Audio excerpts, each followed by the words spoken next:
thank you so much for having me here. Although I'm at New York University as a professor, I was born just outside Vancouver, so it feels like coming home.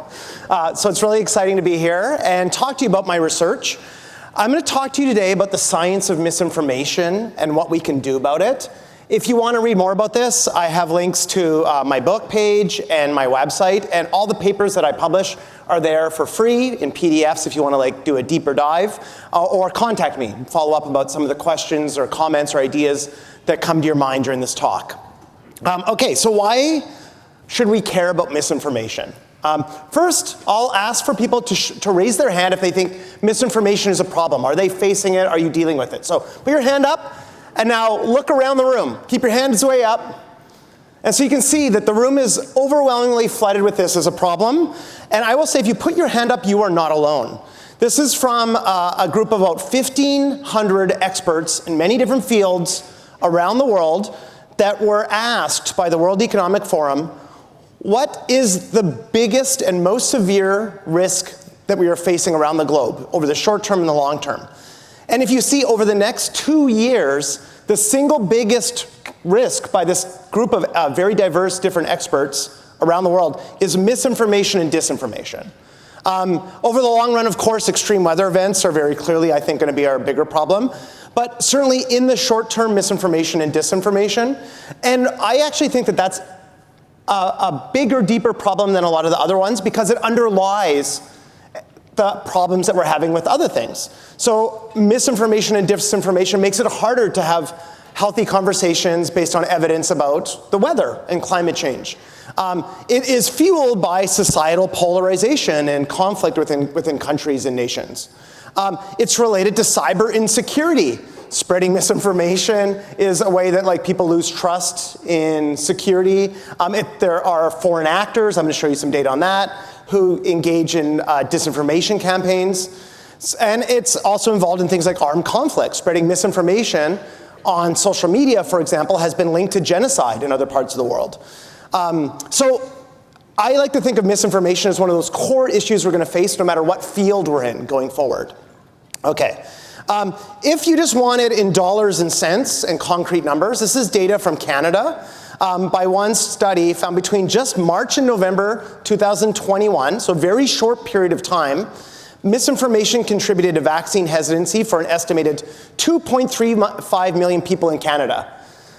So that's nearly one in 10 people, 1 in 15 people about. It was associated with 198,000 fewer COVID cases if people had not been exposed to misinformation, 13,000 fewer hospitalizations, 2,800 fewer deaths just in that time window if people had not encountered misinformation about the COVID vaccine, and would have saved $300 million in hospital costs. That's just Canada, of course, and that's just in one tiny window. I looked it up for the United States.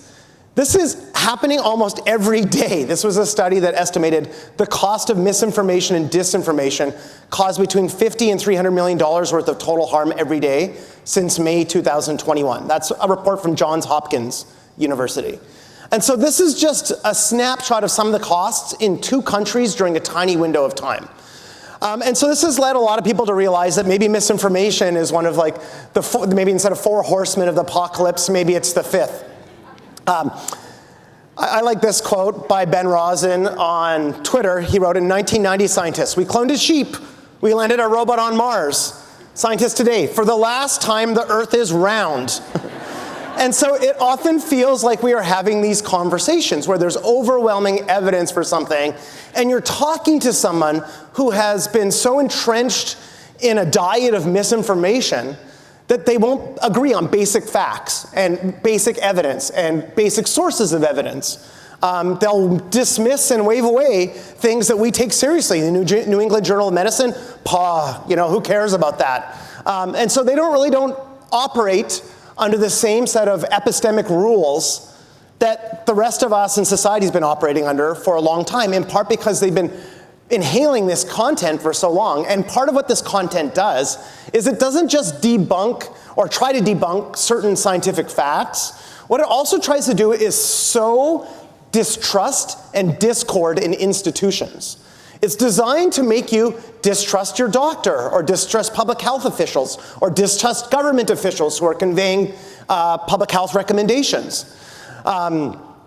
And distrust, people like me, scientists. I'm going to show you some example of that in a minute. So this was from the World Health Organization, who used the word infodemic during the pandemic to describe the problem of misinformation and disinformation. And they said we need to flatten the infodemic curve. We need to stop the spread, the tsunami of misinformation. And part of the issue is that when people have misinformation, they share it. They spread it over email, they spread it over chats, gossip, they spread it on social media, and it cascades. And so that's part of what technology is doing. It makes it easier for a cascade of misinformation. 20 years ago, you would have been kind of on the sided corner of the street or in a park shouting into the void about all your conspiracy theories. Nowadays, you can blast it on social media to tens of thousands of people. And if it goes viral, then it will be seen by hundreds of thousands or millions. And so this is one of the problems with the modern technology that is available to us and how it's being misappropriated and misused. And people are profiting from this. So with vaccine misinformation, there was what were called the disinformation dozen. These were 12 accounts on Facebook who spread something like 65% of the misinformation on the whole platform. And if you go to their websites, it was generating a lot of engagement because misinformation is engaging. I'll explain why in a minute. And then people go to their websites and buy like herbal remedies to COVID. And so these people are profiting by creating and spreading misinformation. But other people pick it up or are exposed to it and they don't know. And so this is part of the problem. This is one of the main vectors of misinformation. Turns out the Joe Rogan podcast, I don't want to come down too hard on Joe Rogan, but his podcast, the average listeners per episode are something like 14 million. So that's about now half the population of Canada. It's, by the way, like the biggest news stations in the United States, something like Fox News Opinion on prime time is about 3 million people. So Joe Rogan goes out to 5 times as many people as the most popular news stations. And he has on people who are medical scientists and experts. He had on Sanjay Gupta during COVID. This is like the medical expert on CNN. But he also has on conspiracy theorists like Alex Jones, or people who spread misinformation about the vaccine like Robert Malone. Has anybody heard of Robert Malone? Okay, so I'll tell you a bit about him. So he claims he was actually involved scientifically, and he was on numerous papers for the science behind the COVID vaccines very early on, and then became very skeptical of the efficacy of vaccines and the pharmaceutical establishment and so forth. And so he went on Joe Rogan to talk about it. And I couldn't find a source of this, but at one point when this first broke, there was I saw a claim that this was listened to by 50 million people. This particular episode went super viral, and then it got fact-checked by pretty much every major media outlet because he was spewing all kinds of misinformation. And so that drove more people to go to the podcast and listen to it on YouTube or on Spotify. I was actually asked to fact-check one of the claims he had made on the podcast. So one thing Robert Malone had said to Joe Rogan is that everybody getting COVID vaccines is under what he said called mass formation psychosis. That there's a collective delusion equivalent to hypnosis, and that was accounting for the billions of people who are getting their vaccine. Because anybody thinking should know that it's not healthy for them. And so he coined this term. So I was asked, is there such thing as mass formation psychosis? And I had just spent the previous 5 years researching and writing a book on group behavior and group psychology, and I said, I have never even heard of that term, and it makes no sense, given everything that we know, hundreds and thousands of studies on group behavior, group psychology. And so I did a fact check for the Associated Press, and then they interviewed a few other experts, and I also looked up on things like Google Scholar, and there were no papers on mass formation psychosis. So it's not just that I hadn't encountered it or ever seen it, and didn't think it made any sense, but there were no scientific studies on it. So it was made up whole cloth. And so, as you can see, AP posted this fact check that was shared, many, many thousands of times on social media. And they concluded that it's an unfounded theory spreading online. suggesting millions of people have been hypnotized into believing mainstream ideas to combat COVID-19. But psychologists, experts say the concept is not supported by evidence. I also got asked by Reuters and Vice magazine and a couple other places, and again, they interviewed me and some other and different experts at each place, and every single expert said the same thing. And I'll put my quote. To my knowledge, there's no evidence whatsoever for this concept. And so you might think, okay, well, that's AP and Reuters are about as mainstream news as you can get. They just play it straight. They quoted multiple experts who all came to the same conclusion. Pretty boring fact-check story. But it went viral because a lot of the conspiracy theorists and people who distrust experts decided that the psychologists were now trying to trick them into believing there's no such thing as mass formation psychosis. And what happens when that goes viral online is usually there's a small number of people who spread and push this misinformation. So one of the main people who really didn't like this was Jack Posobiec. And he, if you go to the Hate Watch on Southern Poverty Law Center, he's linked to white supremacy movement. He's also a well-known conspiracy theorist. And so he blasted this and started tagging me in all these posts. Jay Van Bavel lied about Dr. Malone. He had to because he got caught as one of the architects of mass formation psychosis.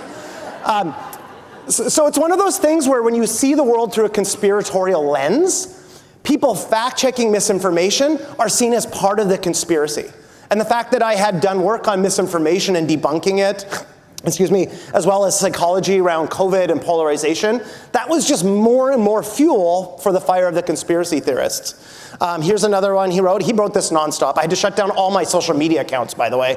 And I got about 1,000 messages harassing me, contacting the university trustees and president to fire me. They even started sliding into my wife's DMs on other social media platforms and harassing her, because they start to dig into your whole life. And when this person has 1.5 million followers, and most of these people are conspiracy theorists, they are the type of people who will harass people endlessly. Here's another one he wrote that was fun. The thing about liars like Jay Van Bavel that is such a problem is that once they start lying, they can't stop. He knows I have all the receipts on him. I reported his own words, and his responses to delve in mind-numbing screechery and lies. They started creating memes about people like me and the fact checkers. There's no such thing as mass formation psychosis, as if we are all hypnotized ourselves, repeating this like a cult mantra. I like this. This is some Canadian content for you. Theo Fleury, famous NHL hockey player from the Calgary Flames, wrote, "Mass formation psychosis has now become more dangerous than COVID." Okay, so you see how they flip it. COVID, which killed, last estimate I think was like 20 million people around the globe, and hospitalized and impaired many others, is now less dangerous than this idea this fake idea that's been perpetuated. So if you want to read more of it, here's the APA, American Psychology Association, did an anatomy of this. How many people here have been attacked for sharing facts? Online or with patients? Okay, so you can see there's like a couple dozen people in this room who've had this happen to them. And so this is something that is often a coordinated way of silencing people who present evidence. So it's not just that people are not listening to evidence or ignoring it or believing misinformation. There now are coordinated campaigns to harass and dismiss people. And as I said, the advice you get when this happens to you is to shut down all your social media platforms until they find another target that they're going to harass, because they move from one to the other. You can't engage with them. You can't have a back and forth. It just puts fuel to the fire. It's like the classic lesson from the internet: don't feed the trolls. Okay, so this is what's happening online. This is what's happening to experts, scientists, public health officials. Now, this is one part of it. The other part of it is that regular people get confused and misled and spread misinformation. This was from a paper in Science magazine. They found, with a huge analysis of tweets of information that had been fact-checked and was either true or false, they found that fake news spreads faster than true news on Twitter, thanks to people, not bots. So if we want to say that this is all just bots or a small number of bad actors, it's wrong. Most of it is spread by regular people online. They found that tweets containing falsehoods were 70% more likely to be retweeted than truthful tweets. So that's kind of what you're up against. The power of misinformation is stronger and more contagious and more viral than true information. partly because it's more interesting. It's more interesting and intriguing to hear a story about a conspiracy theory than it is just to hear another vaccine that's been approved by medical practitioners or another study on something. And so this is how it spreads online. And this is obviously, that's just from Twitter, now X. This was from about a week ago. There was an analysis of posts on TikTok. And TikTok has, I think, 1.5 to 2 billion users now around the world, which is much more than X or Twitter. And they found that when they looked at news stories, 20% of them, of the recommended videos on news topics, contain misinformation. That's 1 in 5 videos. And the videos move faster, they go viral quicker because the recommendation algorithm on TikTok is super aggressive. Here's what they found for medical misinformation. Searches for information about the mRNA vaccine, for instance, yielded 5 videos out of the first 10 that contained misinformation. So the medical misinformation is even more saturated than misinformation about other news topics. So you're kind of like in the worst corner of the information universe online, because most of the misinformation is, especially the viral stuff, is about the stuff that you do. And so you're going to be facing this tsunami as these platforms grow and influence and users. And by the way, in 2016, there were studies looking at who spreads misinformation. At that time, it was mostly older people. So people over 65 were something like 7 times more likely to share it than people who are young adults. But now with TikTok, that's mostly used by younger people. And so even the demographics of who is exposed to it and who shares it is changing in real time. And that's going to be even more of a problem as these individuals age into the medical system. And so I've been thinking about it through the lens of psychology. And so I like this quote by E.O. Wilson, who's a very famous biologist. He said, "The real problem of humanity is the following. We have Paleolithic emotions, medieval institutions, and godlike technology. And it is terrifically dangerous, and it is now approaching a point of crisis overall." And so this is a little bit what we're facing, is that humans are susceptible to misinformation, in part because it triggers our emotions. So if you go back to this study, the 2 factors they found that were associated with the spread of falsehoods, of misinformation, the first one was if it had emotional content, because these things are meant to trigger and pique our emotions, and that what makes us more likely to pay attention to them and spread them. The other thing is if they're political, if they connect to any political issues. And so this is why things like polarization become a risk factor, not only for distrust in institutions, but for the spread of misinformation, because bad political actors, propagandists will go into this space and spread this stuff. And so those are the types of things that underlie the spread of it. Those are human emotions, human psychology being weaponized against us. And then we have these institutions who are racing to fight it, but we don't have the modern tools, we don't have the wherewithal, and the technology is evolving so quickly that it's almost impossible to keep up with it. I know as a scientist, I feel like I'm drinking from a fire hose of all these studies and all the new technological ways people are spreading and creating misinformation. I don't think this video will play, but this is a great video of a chimpanzee scrolling through Instagram. And if you've never seen this video, you can just do a Google search, chimp scrolling through Instagram. It's a YouTube video. And you will see how similar it is to you. That's what's terrifying about this video, because this is one of our evolutionarily closest ancestors, and the chimp is sitting there flipping through videos, clicking on ones, clicks on one with a snake because that triggers an emotion, scrolls through another one, finds one where he's getting a piggyback with his with one of the humans that he likes. And so it's all about the exact same things, in a chimpanzee view, but the same type of psychology is happening for us. Okay, so the way we've been thinking about it, and what we've been finding over and over again, is a lot of misinformation spreads by triggering emotions in people. In particular, one of the key vectors is outrage. When people feel there's something that triggers an emotion, a strong emotion like outrage, it's very arousing, and it means they're more likely to share it. And then they trigger the people around them, and they're more likely to share it. And that's how it cascades out. And this is driven by a few things. It's driven by our identities. I already told you polarization is a vector for misinformation spread, because it motivates us because we want to defend our side. And I don't just mean political polarization. It can be polarization around all kinds of identities in society. It could be religious. In many countries, it's kind of sectarian. or ethnic. And so these expose us to believing misinformation about other groups that we don't like. The other thing is this all operates in an attention economy. All of this is done because these are massive multi-billion-dollar companies who want to keep us online as long as possible. And so it's in their interest to amplify as much information as they can that will keep us online, because then they can show us more ads and make more profit. And it turns out that the information that keeps us online, one of the best triggers for keeping us engaged, is things that trigger strong emotions. We see them faster. My lab has found that they pop up in our visual attention easier. And this is important because if you have a smartphone like this is about 6 inches tall, you scroll this, average social media user scrolls through this 600 times a day. So if you stack that from floor up into the sky, that's 300 feet. That's how much news feed you're scrolling through on social media each day.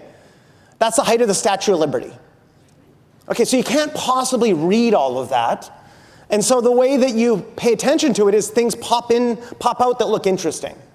And this is the type of information that pops out to us visually, that grabs our attention and makes us want to engage. Things that drive our strong emotional responses: morality, emotions, politics. And then the last piece, of course, is that, as I said, the companies profit from this. So they have design features designed to get us engaged. And one of those is the artificial intelligence they use. And so there's a new paper looking at the Twitter algorithm, X algorithm, and the default for you if you log, how many people here have used Twitter or X? Okay, so about maybe a quarter of the audience. If you go there, the first thing you see by default is stuff that's being fed to you by the algorithm. You can opt out of it, but that's the default. And that's also the default on Facebook, the default on TikTok, the default on LinkedIn. They are all structured in a way to give you algorithmically curated content. And at least on Twitter or X, most of the content is things that are driving outrage, because it makes people comment a lot, and that pushes it up in everybody else's feed. It's not based on what is factual, or what is educational, or what is nuanced or thoughtful. It seems to be things that just foster strong emotional reactions. And that's what they keep feeding us, because it triggers other people to respond to it. And so all of this, these are feeding into one another. The technology, the attentional economy, and these design features to keep us hooked online as many hours a day. And so now the average user, I said, scrolls through 300 feet of social media. The average user of social media is online for 3 hours a day. We'll do another little survey here. How many people checked their social media last thing before they went to bed last night? Put your hand up, don't be embarrassed. Now keep your hand way up, look around. Now how many people checked it first thing this morning? Keep your hands up. Okay, so look around, that's about like a quarter of the room. And by the way, that's probably me too. For many people, that is the only thing that's blocking you from being online continuously is unconsciousness. So you are on there nonstop, right? And so that's, again, you're not alone. The average user spends about 3 hours a day, and there's 5 billion social media users across all platforms now in the world. And this can be good. So this can lead to social change. So this is data from the first 12 hours of the Me Too movement, which was really leveraging social media to spread information about sexual assault, sexual harassment of women. You can see it started in North America, but within 12 hours, because of social media, spread around the world. And this has changed a lot of institutions, led a lot of harassers and abusers being fired, like Harvey Weinstein, in many industries, including in academia. I know people who lost their job because after this they got exposed as being engaged in harassment and abuse. And so those things, I think, are quite good. That's one of the powers of social media.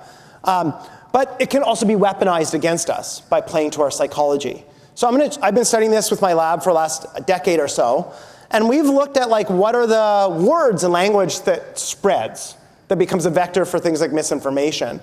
And in our first study, we analyzed over 500,000 posts on Twitter around kind of hot button political topics like gun control, same-sex marriage, and climate change. This gives you just kind of a look at a word cloud of some of the words that were popular when we looked at the climate change messages. And what we found is when people use moral, emotional words, like that disgusts me, makes me so angry, I'm filled with contempt. For every single moral, emotional word you put in a message, it's roughly 20% more likely to be shared.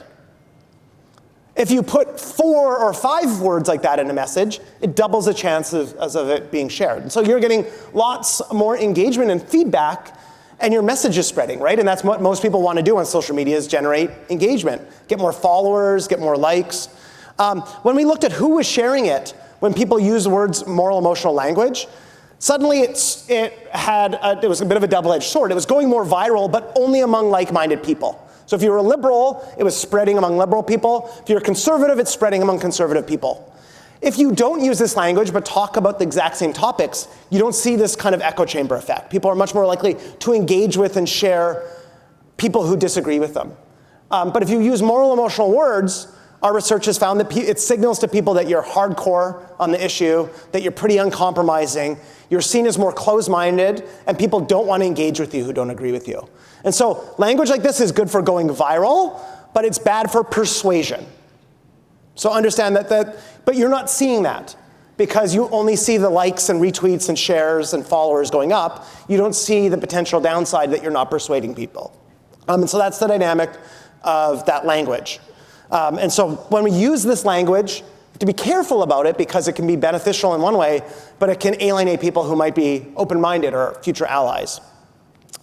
We looked at another study at this and found that same pattern, but we found something even more strong that determines the spread of news online, not only now on Twitter, but also on Facebook, which has 2.5 billion users. We found that each term referring to a political outgroup increased the odds of social media posts being shared by 67%. So simply dunking on another group, sharing content that makes another group look bad, the outgroup look bad, is really the key to virality. We also looked at those little emoticons that are popular on Facebook, and the single biggest one is the angry emoji. When you share this, people post that angry emoji, and Facebook has conditioned its algorithm so that when people put that little angry emoji, it pops up in everybody else's feed. That's a little trick you can do if you want to get people to watch your thing on Facebook. Hit the angry emoji or write the word congratulations in the comments. Because everybody, if it says congratulations, usually an engagement, a wedding, a new baby, a new home, that pops up a lot. But other than that, the angry emoji is one of your keys to getting attention. And so content that drives anger is the content that goes viral. Because that's how they've created their algorithm. They want to feed more and more anger. And so we've been studying this. In my own lab, we've created a dictionary of words that were the most polarizing.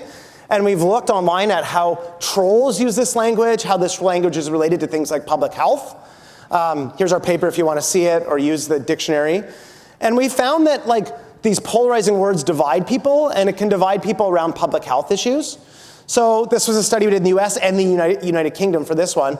And we found we were looking at vaccine attitudes online, there was a huge amount of polarization, and it was more polarized in the US, but it was also polarized in the UK.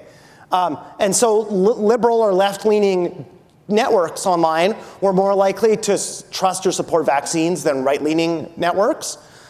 When we looked at who they were following that were associated with vaccine trust or distrust, the 2 single biggest figures in all of our data, in all of the United States at least, relating to vaccine distrust, Joe Rogan and Candace Owens.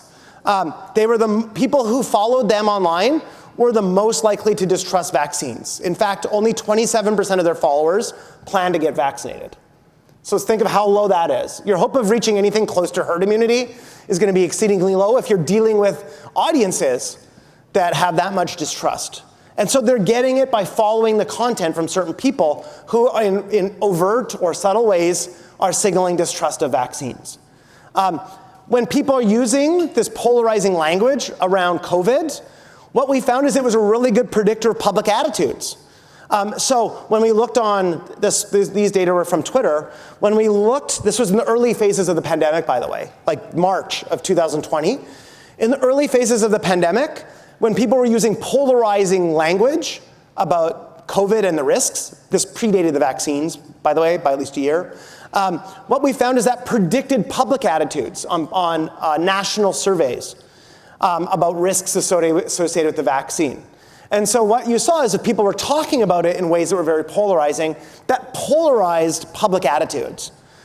In fact, at this time, there was data from Canadian political scientists who analyzed the social media accounts of political leaders in Canada from the Liberals, Conservative Party, NDP. And what they found is that there was pretty much uniform language around the severity of the risk.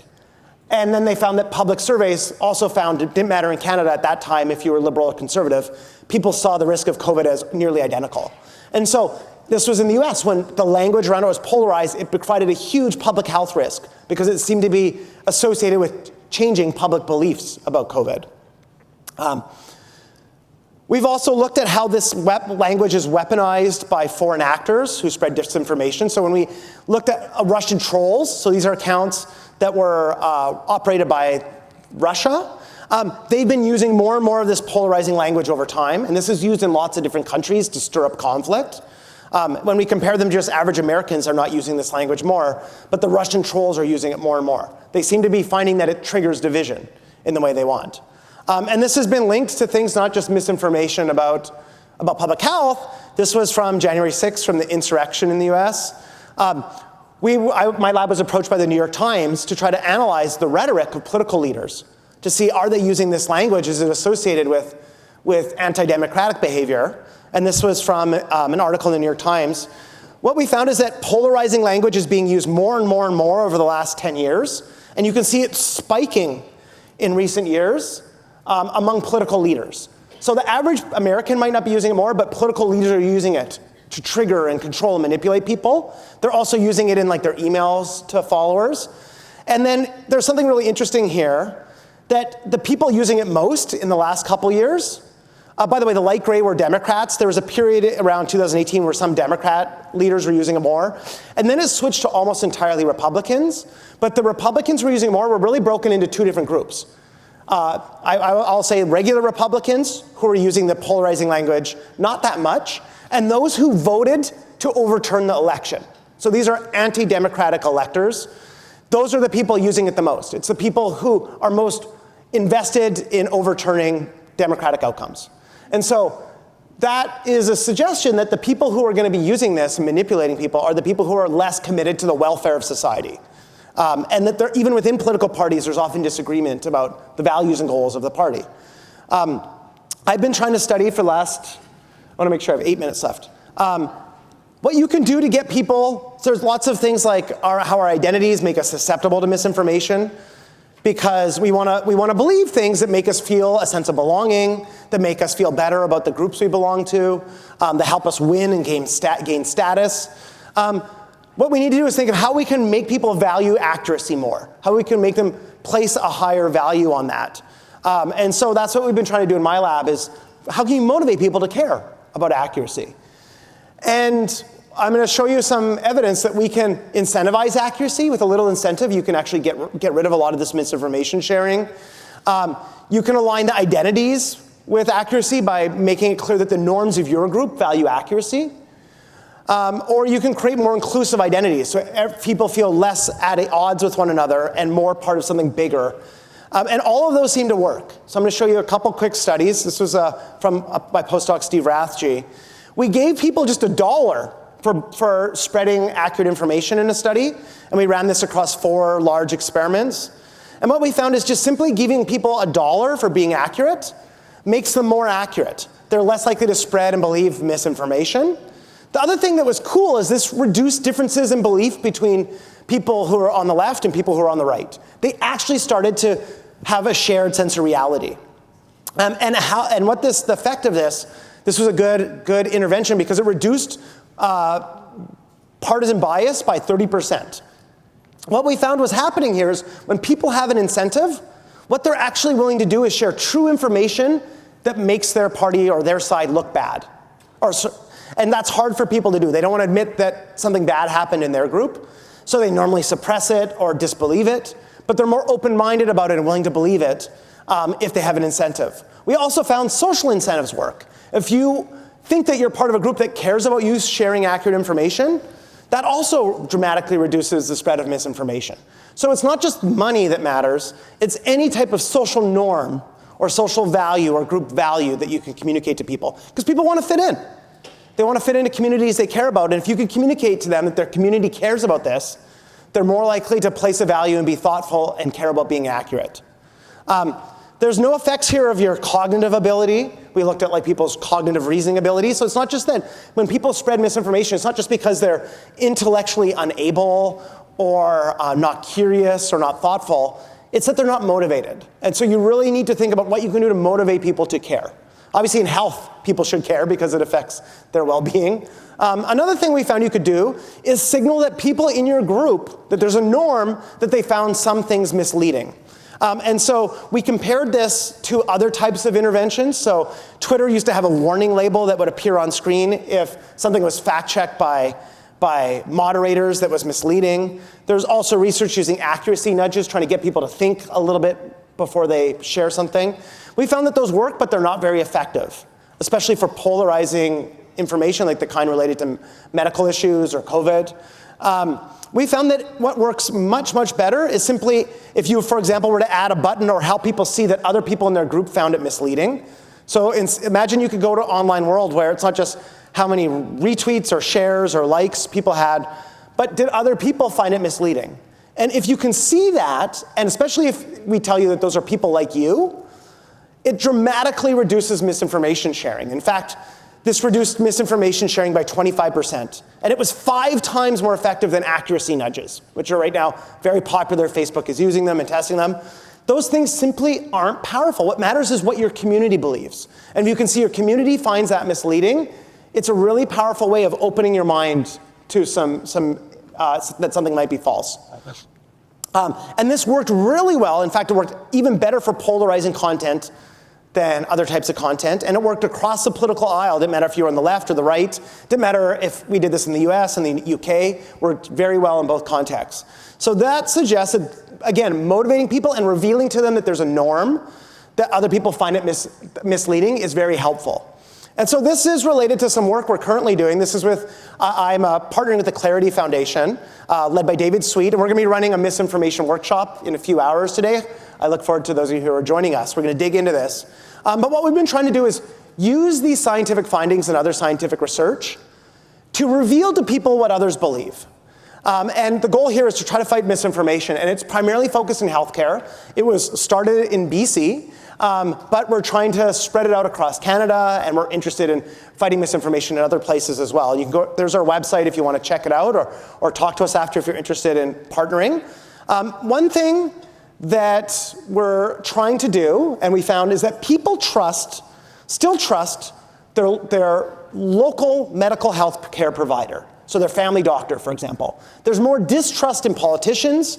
There's more distrust in public health experts or scientists like myself. But there's still a lot of trust with your family doctor. And so what we decided to do, based on a paper that we found, is that can you reveal to people what family doctors believe? Can you surface that information about the COVID vaccine? And so we teamed up with doctors here in BC, and BC Infectious Diseases and Critical Care Societies. And we surveyed them with a confidential survey. And what we found is that when we asked them simple questions like, are COVID vaccines safe and effective in adults? 99% agree. Are COVID vaccines safe and effective in young children? Already 89% agreed. This was from a year ago. And when we looked at pediatric infectious disease specialists, their opinion on young children was 100% agree. And so what we did here is we simply tried to surface information about a really trusted group of people that regular citizens trust, regardless of their political background or identity or community they come from. And this is what we found, is overwhelming evidence. So we're trying to find what people believe and then communicate those opinions to the public. We're planning more projects along these lines. And so that's another thing you can do, is surface what trusted individuals believe. And so this is a couple tips to fight misinformation. You can leverage trusted sources like what family doctors believe to counter misinformation and provide accurate health information. That works. Research shows that works. Or you can do things like using misinformation correction strategies that promote healthy behaviors. And my research I showed you finds that incentives and social norms are 2 really powerful ways to do that. You can also do education, teaching kids. My 10-year-old son, already in school at 10 years old, he's learning the difference between opinion and fact. Because it turns out we haven't done a good job of teaching people that, and they get confused. And so, education about this is really important. But I was also on teamed up with the Center for Disease Control and American Psychology Association to come up with a team of experts about other consensus interventions. So these were two of the top ones, but there are 4 others I want to share with you. And if you're going to screenshot one page, this would be it. Avoid repeating misinformation without including a correction. So some people will try to repeat the challenge, the thing that was spread, but you've got to correct it every time so people know the truth. You need to debunk misinformation often. It turns out that repeatedly hearing misinformation makes you more likely to believe it. So you have to repeat the truth over and over and over again, because for people, hearing something over and over again is a heuristic that something's true. So you're going to have to fight back by constantly repeating the true information over and over again. You can engage in what's called pre-bunking, which is if you know some misinformation is going to circulate widely, get out in front of it. It's almost like an inoculation. You expose people to it in advance and explain why it's wrong, and then when they encounter it in the wild, they've got an immunity to it. So think of the same idea here about misinformation. It's actually based on inoculation theory. So it's based on the idea that you can inoculate people just the same way you do with medical vaccines. And it works, super effective, by the way. And then the other thing is I think there needs to be more collaboration with the media and social media about what we can do to fight misinformation. And so you have to take an active role with those mechanisms. Here's our report. You can dig it up. It's with the Center for Disease Control and American Psychology Association. And these are things that I'm largely talking about at the individual level, pre-bunking, debunking. But we also have to think about these system level factors. There's right now in the United States, there's a potential ban on TikTok. It just got voted on by Congress a couple days ago. So there might be regulations coming that fight some of these system level problems. Okay, finally I'm going to say here that we are working with HQBC on a health initiative. This is with Clarity. So we're excited to be teaming up with you and hopefully that we can expand on this work. So thank you so much. This is part of the HQBC Childhood Vaccine Misinformation Coalition that HQBC has initiated in this space. And then my last thing is, thank you so much. Again, here's the websites if you want to learn more. If any of the studies that you found of mine that you want to download or read, they're on my website there. We also have a free newsletter for my lab for all the research every month if you want to read about it. Thank you so much. I really appreciate your time.